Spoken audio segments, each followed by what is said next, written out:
Sabra kalau Lazino manuneu Kurati kebanau Lekrib shanjisa Ondi keessa namni beektu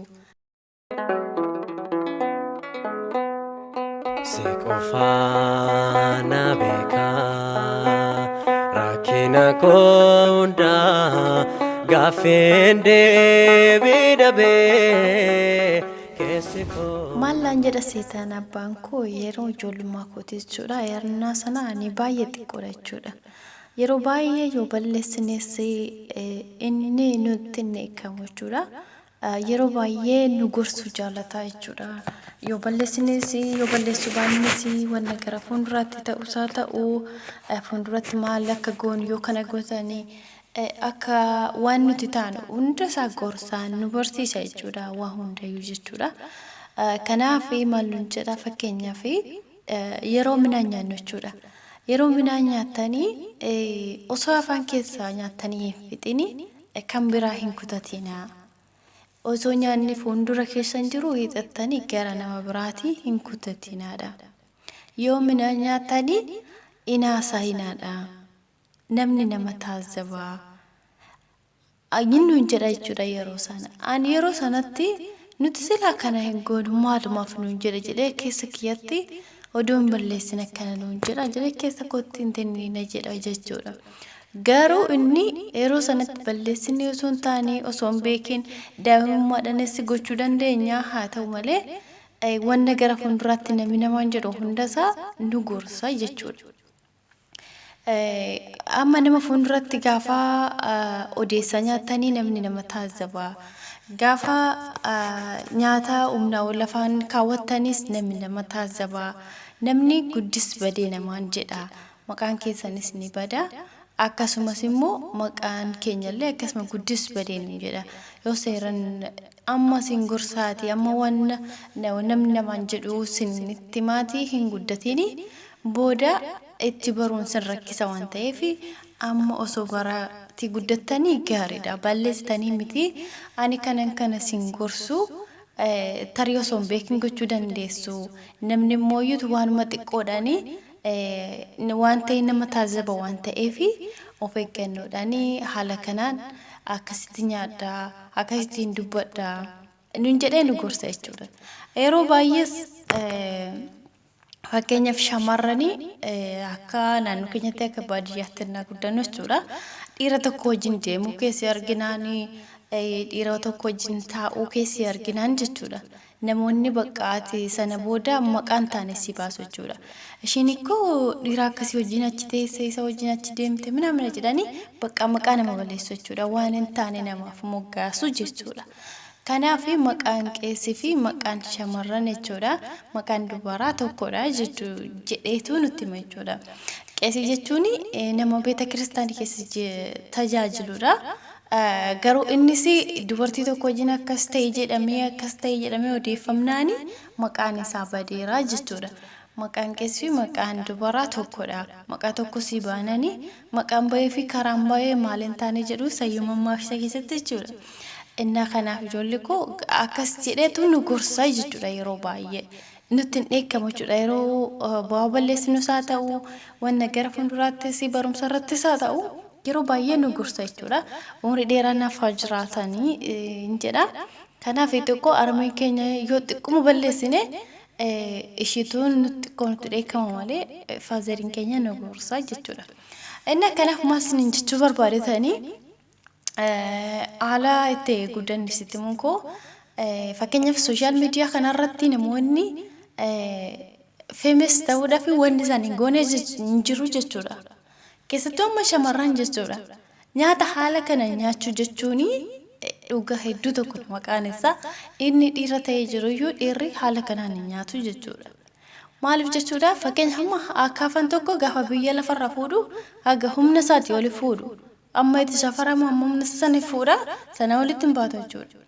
Garuu namni nyaata nyaatu humna isaatii olitti akkamitti haala kanaan nyaatama namni social media da nama miliyoona meeqas ilaalu keessattuu namni gaafa ati waan hin taane hojjettu nama baay'eetu silala garuu osoo waan gaarii hojjettee namni si daawwatu namni yaada tokko siif kennu jiru garuu gaafa waan hin taane gootu gaafa waan fokkataa waan ija namaaf hin tolle waan nama hin barsiifne tokko waan badaa tokko dagaltu dalaganii kan si jala jiru kan like siif kennu kan sirratti viidiyoo hojjetu kan share godhu nama baay'eedha jechuudha.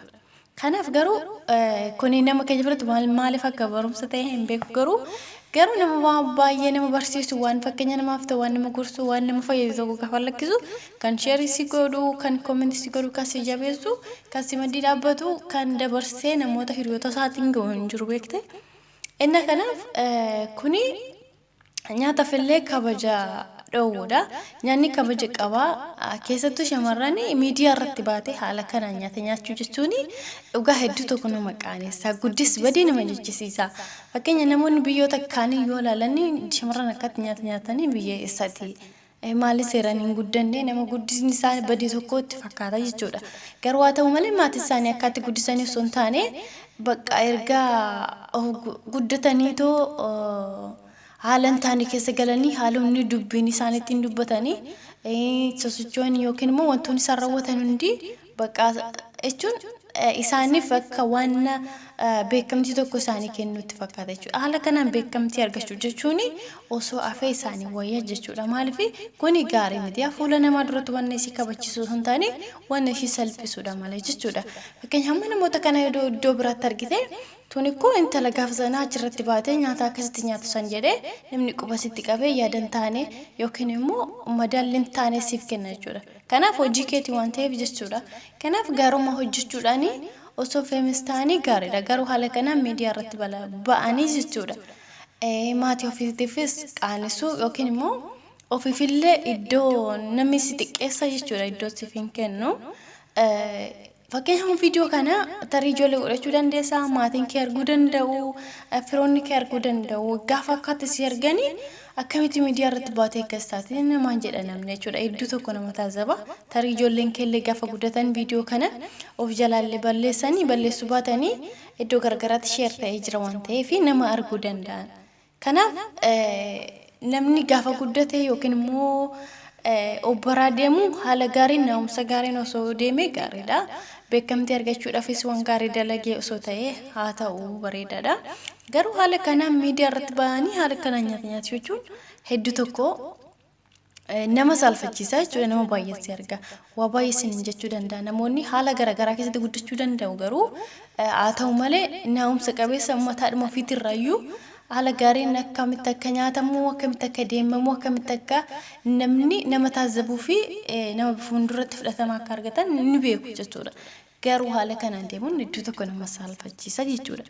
Dhugaa keessattuu wal jaalalanii ta'uu waan hin taane waan fuula namaa duratti fokkataa ta'e haala kanaan nyaata nyaachuun wantoota hin taane dalaguun kuni dhugaa hedduu tokko iddoon namaaf hin kennu nama salphisa malee namni namatti qabee waa tokko namaan jedha malee jechuudha.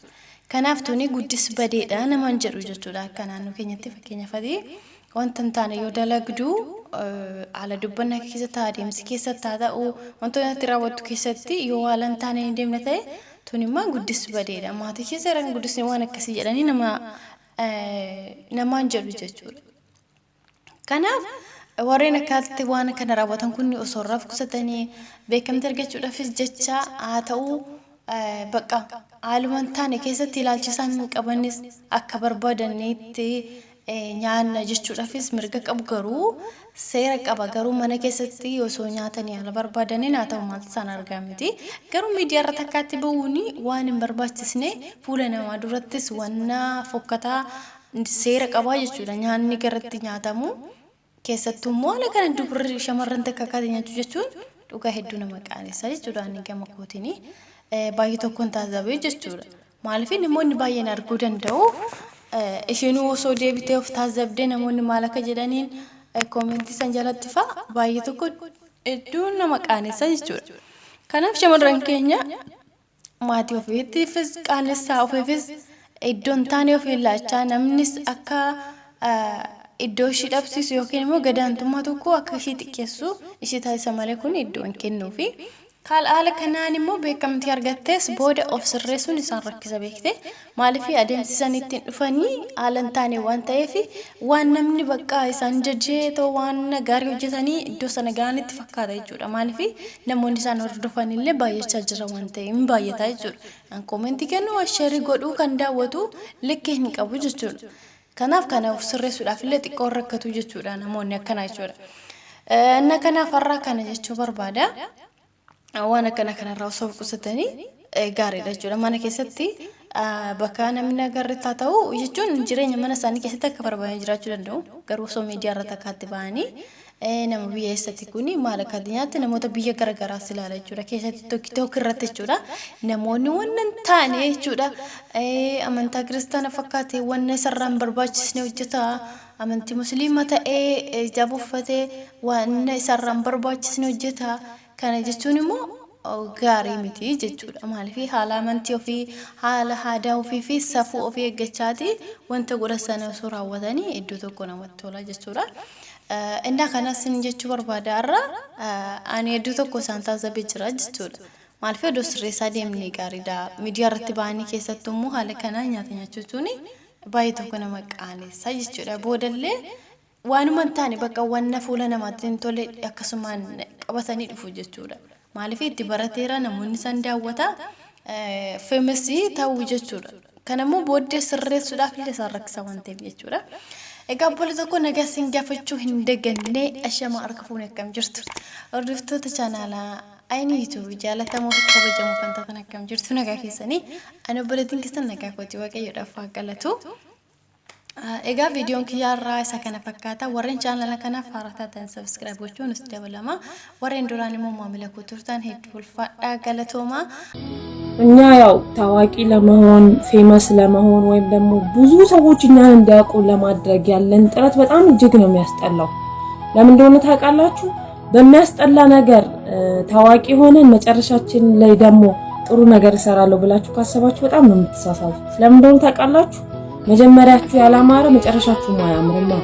ስለዚህ ቲክቶክ ላይ በተለይ ሴቶች ባካችሁ እንደ አካፋ እንኳን አፈር ከሚችለው በላይ አይችልም አይደል እንዴ? በሚችለው አቅም ነው አካፋ ራሱ አፈርን የሚያፍሰው። እናንተ ግን በማይችለው አፋችሁ በማይችል እጃችሁ ዝም ብላችሁ እንደዚህ ምግብ እያመጣችሁ ቪዲዮ እየሰራችሁ ሰው እንዲስቅ ነው ወይስ ምን አይነት ስም እንዲሰጣችሁ ነው የምታረጉት? የምር አንዳንድ እህቶቻችን ግን እባካችሁ ይሄን አይነት ነገር ሰግጥና ሰገጤ አትሉ። እዚህ ላይ ይወጣችሁ። ይሄ ባህላችን አይፈቅድም፣ ሃይማኖታችን አይፈቅድም። ምግብ ክብር አለው። በቃ ይሄን ነው ኦንዲ ከሰን ነው ንቤክቱ